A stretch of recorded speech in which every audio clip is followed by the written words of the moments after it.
नमस्कार। मैं आर.डी. भारती और आप देख रहे हैं बिहारी सुल्तान। बिहारी सुल्तान के दर्शकों को सबसे पहले मैं ये बता देना चाहता हूं कि आज जो हमारा टॉपिक है, बहुजन समाज की एकता के ऊपर खतरा मंडरा रहा है। बहुजन समाज का मतलब SC, ST, OBC and minority सब आ जाते हैं बहुजन समाज में। माननीय काशीराम जी ने बड़ी मेहनत से पूरे बहुजन समाज को एकजुट किया था। बहुजन समाज पार्टी की सत्ता भी आई और बहुजन समाज से मुख्यमंत्री भी बने, जो बड़े बड़े ऐतिहासिक काम किए। जैसे कि बहन मायावती जी 4 बार की मुख्यमंत्री रही और चारों बार अपने कार्यकाल में काफी अच्छा काम किया।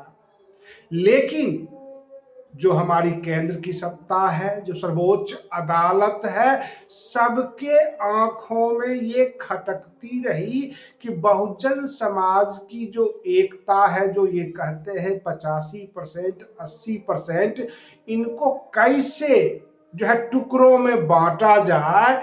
क्योंकि मैं आपको बता दूं कि यूजीसी जो कानून लाया गया, आप भले ही समझ रहे होंगे कि इसमें SC, ST, OBC। सबसे पहले तो यूजीसी कानून का नोटिफिकेशन आया और उसके बाद उसको सुप्रीम कोर्ट में जब रिट फाइल किया गया तो एक्सेप्ट भी कर लिया गया। लेकिन सर्वोच्च अदालत ने जो 5 सवाल किए, सर्वोच्च अदालत 19 मार्च को उन बिंदुओं को हाईलाइट करेगी और उन बिंदुओं पर फैसला करेगी जो आपके लिए जानना बहुत जरूरी है, क्योंकि आपको अंधेरे में रखा जाता है। आपको यह बताया जाता है कि ब्राह्मणवाद से खतरा है, ब्राह्मणवाद तेरी कब्र खुदेगी, इस तरह के नारे लगते हैं। लेकिन सवाल ये उठता है कि ये नारे लगाने वाले कौन हैं? कल परसों भी नारे लगे हैं JNU में। ये नारे लगाने वाले वही लोग हैं जो राज करते हैं। डॉक्टर कन्हैया कुमार JNU में उन्होंने ये नारे लगवाए और उनसे पूछे कि आपकी जाति क्या है, क्या जवाब देंगे? क्योंकि वो जाति से भूमिहार है। रही बात ये, कल परसों जो JNU में नारे लगाए गए, वो नारे कौन लगा रही थी? आदिति मिश्रा, जो JNU के छात्र यूनियन के प्रेसिडेंट हैं। आदिति मिश्रा क्या जाति से SC है, ST है, OBC है? वो नारे लगा रही थी ब्राह्मणवाद से खतरा है। RJD के मनोज झा लगाते हैं ब्राह्मणवाद से खतरा है। इस देश का कोई SC, ST इस प्रकार की बातें करता है क्या? इस देश का SC, ST क्या ये नारा लगाता है? यानी नारे लगाने वाले भी हुए हैं और विरोध करने वाले भी हुए हैं। सवाल यहां पर यह उठता है, क्या पूरे देश के SC, ST समाज को बेवकूफ बनाया जाता है? लोगों को जो है पागल बनाते हैं, सड़कों पर उतारते हैं, उनके लिए खतरे की घंटी बजाते हैं कि हम ही नारे लगाएंगे, हम ही विरोध करेंगे, टारगेट पर तुम्हें लेंगे। अभी सर्वोच्च अदालत ने 5 सवाल कर दिए यूजीसी के मैटर पे। और आप जानते हैं कि जो दूसरा सवाल क्या है?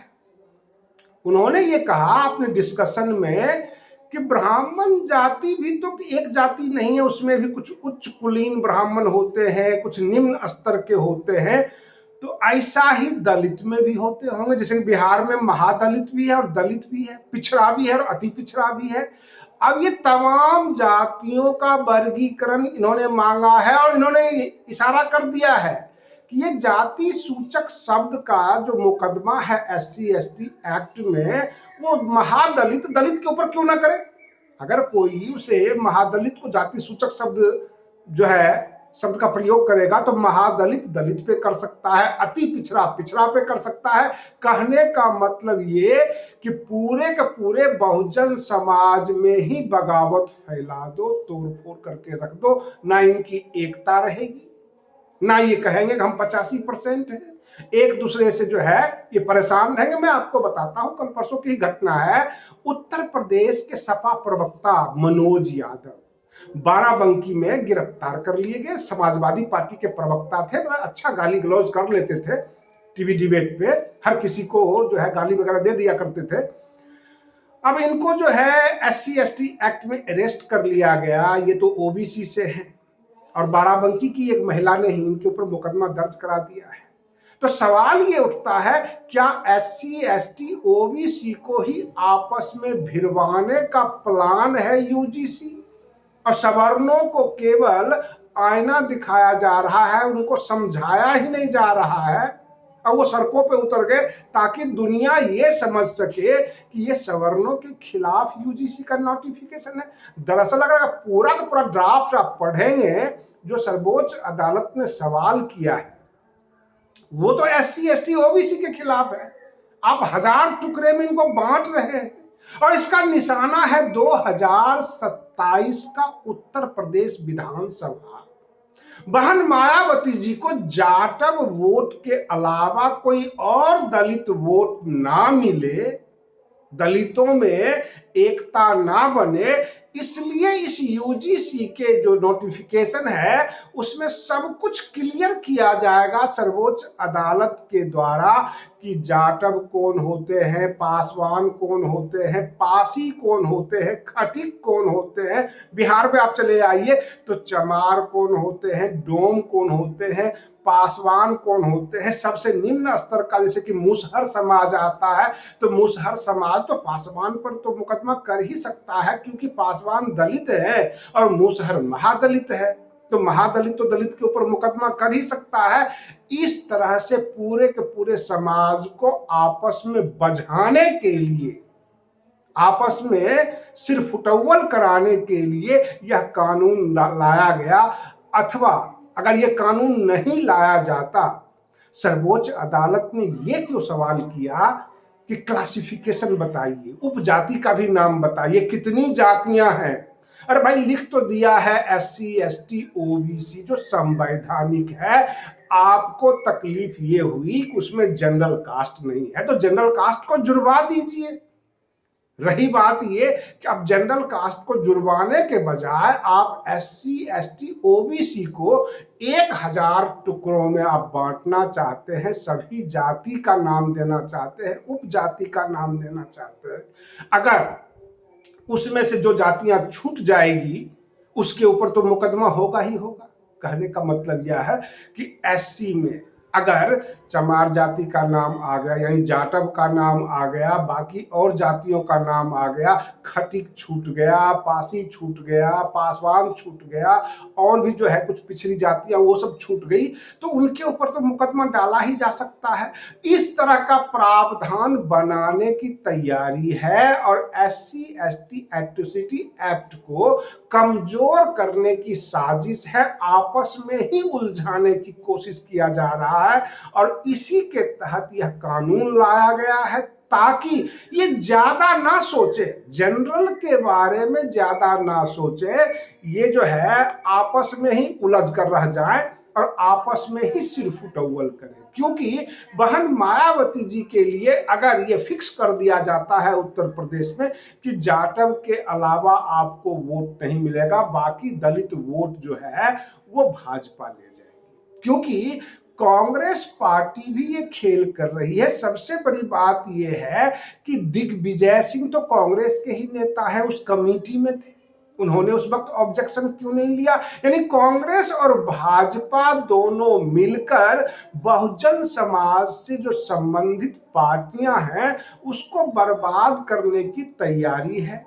जो बातें न बहुजन समाज पार्टी समझ पा रही है, न समाजवादी पार्टी समझ में आ रहा है कि अगर आपस में ही तुम 1000 टुकड़े में बट जाओगे तो सवर्ण वोट को तो वो मना ही लेंगे, वो उनके पास ही है। और आप में से जो जो छांट देंगे, जो लोग आपसे तकलीफ रखेंगे, जिनको इस बात का डर होगा कि नहीं चमार जाति जाटव जाति मेरे ऊपर मुकदमा कर सकता है, वो आपसे अलग थलग चलेंगे। कहने का मतलब ये कि आप 85% ना बोले, आप ये कहें कि हम 10 या 15% हैं, बाकी जितनी जातियां हैं वो सब भाजपा ले जाएगी। और इसी की तैयारी है, क्योंकि बिहार की जब जनगणना हुई थी, जातिगत जनगणना, वह भी SC ST OBC करके नहीं हुई थी, उसमें भी प्रत्येक जाति का नाम दिया गया था। उसमें कोई 4% आ रहा था, कोई 3% आ रहा था।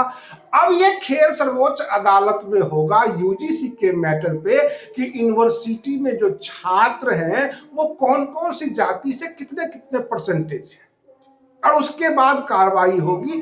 कहने का तात्पर्य है कि आप इस जो है मुगालते में ना रहें कि आप ओबीसी से हैं, चाहे वो किसी भी जाति से हैं, तो आप बड़ा हिस्सा ले लेंगे, अथवा एससी एसटी से हैं तो आप बड़ा हिस्सा ले लेंगे और एक जाति यानी सामान्य वर्ग को आप धकेल देंगे। ऐसा नहीं है। सामान्य वर्ग बड़े हिस्से में रहेगा, क्योंकि सामान्य वर्ग के ऊपर तो सुनवाई नहीं हो रही है।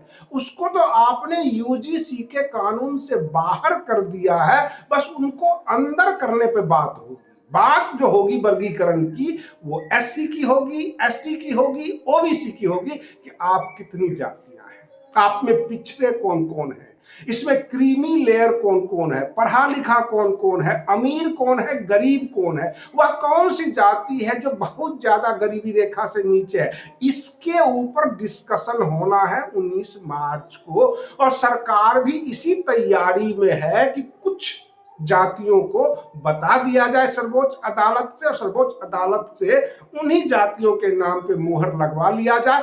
बाकी जितने भी सड़क पर ताल ठोक रहे हैं सब के सब लौट के घर चले जाएंगे। और यही तैयारी चल रही है सर्वोच्च अदालत में। जो सवाल है, जो 4-5 सवाल किया गया, उस सवालों से तो यही झलक रहा है। भाई सर्वोच्च अदालत ने आपसे जो सवाल किया, जवाब भी तो आप वही देंगे। ऐसा तो है नहीं कि उन्होंने आम पूछा आप इमली बता देंगे। उन्होंने ये पूछा है कि हमें ये बताइए कि एससी शेड्यूल कास्ट में क्लासिफाई कितने जो है जातियां हैं, ये कर दीजिए हमें। और एसटी में बता दीजिए कितनी जातियां हैं को जो इफेक्टेड हो सकते हैं। ओबीसी में भी पिछड़ा अति पिछड़ा कौन कौन सी जातियां हैं जो ज्यादा शोषित वंचित है, वो बता दीजिए। जब ये सारी चीजें सर्वोच्च अदालत के पटल पे आ जाएगी और उसके बाद परसेंटेज वाइज जब मुहर मार दिया जाएगा, तो राजनीतिक रूप से जो फर्टाइल है, जो आगे आगे चलते हैं, जो झंडा उठाते हैं, जो सड़कों पर होते हैं, वो सब के सब तो घर चले जाएंगे। क्योंकि मुसहर जाति के लोग सड़क पर नहीं होते, वो खेतों में मजदूरी कर रहे होते हैं, उनके बच्चे पढ़ते भी नहीं है, यूनिवर्सिटी भी नहीं जाते। रही बात की शेड्यूल कास्ट ट्राइब्स में बहुत सारे ऐसे लोग हैं जिनके बच्चे यूनिवर्सिटी तक नहीं पहुंचे हैं, तो उन लोगों को ले लिया जाएगा। और जो सड़कों पे तांडव कर रहे हैं, बाकी सब कुछ जो कर रहे हैं, मांग रख रहे हैं, उस सब के सब घर लौट कर चले जाएंगे। और ये तैयारी है सर्वोच्च अदालत में बड़े बड़े एडवोकेट की। क्योंकि तुषार मेहता इसलिए चुप रहे, कुछ नहीं बोले, क्योंकि वो समझ रहे थे कि सर्वोच्च अदालत हमसे पूछ क्या रहा है और हमें जवाब क्या देना है। बड़े बड़े एडवोकेट सब के सब शांति से सुन रहे थे कि सर्वोच्च अदालत पूछ क्या रहा है, हमें जवाब क्या देना है। और उसी जवाब में वो फैसला छुपा होगा कि जो बहुजन समाज है 1000 टुकड़ों में बट जाएगा। जब बंटवारा हो जाएगा, उसके बाद आपके नारे भी 85% के नहीं लगेंगे। ये सारा खेल रचा गया है। आज के लिए बस इतना ही। आप बने रहिए बिहारी सुल्तान चैनल पर। हम फिर मिलते हैं अगले वीडियो में। तब तक के लिए धन्यवाद।